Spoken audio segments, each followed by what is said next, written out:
శ్వాస అంటే స్వచ్ఛాంధ్ర స్వర్ణాంధ్ర ప్రోగ్రామ్ భాగంగా సంబంధిత నెల కూడా మేము ప్రోగ్రామ్ చేస్తూ ఉంటాము. స్వచ్ఛత గురించి మన అదృష్టం కొద్దీ మన ప్రీత ఎమ్మెల్యే గారు రావడం జరిగింది. మేము చాలా ఆనందంగా భావిస్తున్నాము. ఈ సందర్భంగా మనందరూ ప్రతిజ్ఞ చేస్తాము. అంటే మన స్వచ్ఛత ఎలా పాటించాలి, ఎలా ఉండాలి, మన వాళ్ళకి ఎట్లా ఉండాలి, రోగాలను కాపాడాలని ప్రతిజ్ఞ చేస్తాము.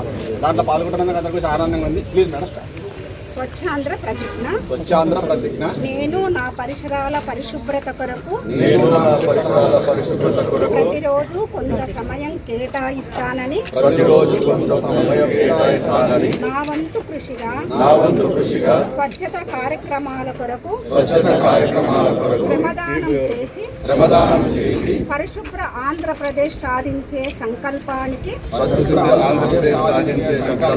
కట్టుబడి ఉంటానని ఈ రోజు పరిశుభ్రత గురించి నేను వేసిన ఈ ముందడుగు ఆంధ్ర రాష్ట్రాన్ని పరిశుభ్రంగా ఉంచుటలో సహాయం చేస్తుందని నమ్ముతూ ఈ రోజు నుండి నా తోటి వారికి కూడా స్వచ్ఛతపై అవగాహన కల్పించే దిశగా ప్రయత్నిస్తానని భవిష్యత్ తరాలకు ఆరోగ్యవంతమైన సుభిక్షమైన ఆనందకరమైన ఆంధ్ర రాష్ట్రాన్ని నిర్మించడానికి నాతో మొదలైన ఈ నిర్ణయం ద్వారా నా రాష్ట్రాన్ని స్వర్ణాంధ్ర స్వచ్ఛాంధ్రగా తీర్చిదిద్దేటట్లు నా వంతు కృషి చేస్తానని ప్రమాణం చేస్తున్నాను. చెప్పండి. దాచిపెట్టుకున్నారంటే జీతాలది మరి కష్టమవుతుంది. ఇప్పుడు దాకా ఏమైనా ఇంకా కొరత ఉందా మీ జీతాలది?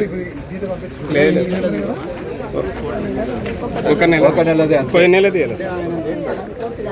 ఓకే, అదే మీరు చెప్పకపోతే మాకు తెలియకపోతే మేము ముందరకు పోయి వాళ్ళకి చెప్పి మీకు జీతాలు ఇప్పించేటట్లా మేము చేయాలి కదా.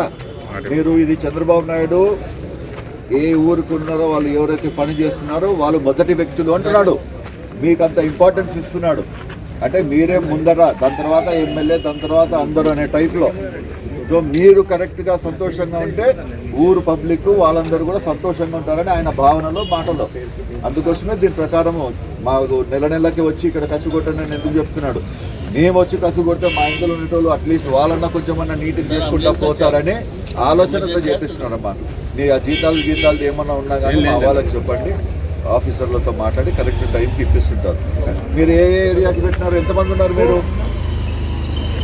40 మంది అయితే మొత్తం టౌన్కి 40 మంది సార్. మొత్తం 20 వార్డులు స్వచ్ఛ భారత్లో 12 మంది.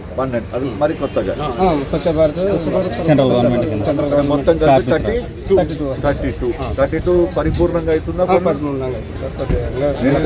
విజిట్ చేస్తాను నేను, వార్డుకి పోయి విజిట్ చేసే రకం నేను. మరి అక్కడిక్కడ పని కావడం లేదంటే కూడా ఒప్పుకోను నేను.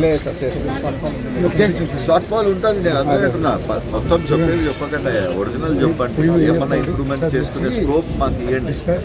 అందుకోసం అడిగేది. మీరు అడిగినట్లు కూడా చెప్తారు, చాలడం లేదు, అంత తక్కువ డబ్బులతో చేయాలంటే కూడా కష్టం అంటున్నారు. మాట ఒకటి చెప్తారు. ఇప్పుడు బంద్ చేసినారా? అది కూడా చెప్తాను కంప్లీట్. ఓకే, మంచిది. Thank you.